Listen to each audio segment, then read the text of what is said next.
अस्सलाम वालेकुम स्टूडेंट्स।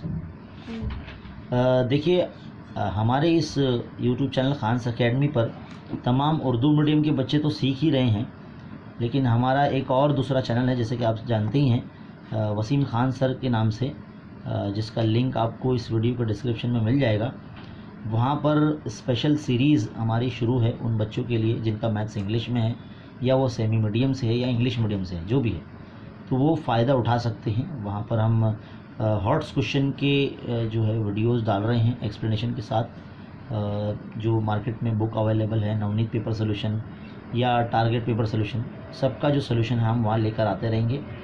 आप जो है उस चैनल को सब्सक्राइब कर लीजिए, और जितने भी ऐसे स्टूडेंट्स हैं जिनका मैथ्स इंग्लिश में है या जो इंग्लिश मीडियम वाले स्टूडेंट्स हैं, वो उस चैनल से फ़ायदा उठा सकते हैं। तो अभी जाके सब्सक्राइब कीजिए और अपने फ्रेंड्स में उसको शेयर कीजिए।